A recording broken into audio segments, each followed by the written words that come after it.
Hello बच्चों, let's read the question. The question says in secondary rainbow, what is the order of color observed from Earth? Option A, violet innermost, red outermost. Option B, red innermost, violet outermost. Option C, random. And option D, white and dark alternatively. ठीक है बच्चों.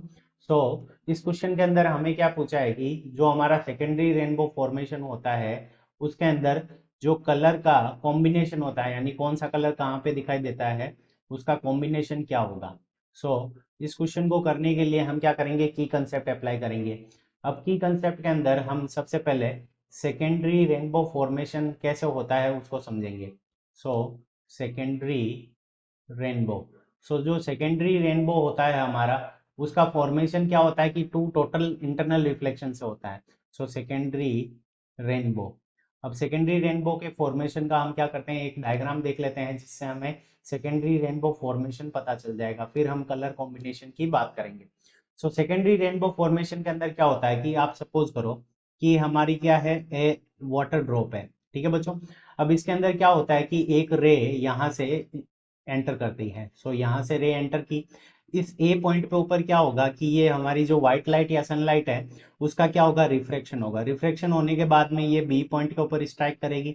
अब B point से क्या होगा कि इसका total internal reflection होगा और फिर ये सी पॉइंट के ऊपर जाएगी. टोटल इंटरनल रिफ्लेक्शन होने के बाद में जब ये सी पॉइंट पे गई तो सी पॉइंट से ये वापस इसके अंदर टोटल इंटरनल रिफ्लेक्शन होगा और ये डी पॉइंट के ऊपर आ जाएगी. डी पॉइंट के ऊपर आ जाएगी और डी पॉइंट से आने के बाद में इसके अंदर क्या होगा कि फिर से रिफ्लेक्शन होगा और ये बाहर की तरफ निकल जाएगी. ठीक है बच्चों. तो इस तरह से हमारे क्या होते हैं कि सेकेंडरी रेनबो फॉर्मेशन के अंदर बी पॉइंट और सी पॉइंट पर दो कितने हुए हैं, टोटल इंटरनल रिफ्लेक्शन. तो दो टी आई आर होने के कारण इसको क्या कहा जाता है, सेकेंडरी रेनबो. ठीक है बच्चों. तो ये हो गया सेकेंडरी रेनबो फॉर्मेशन.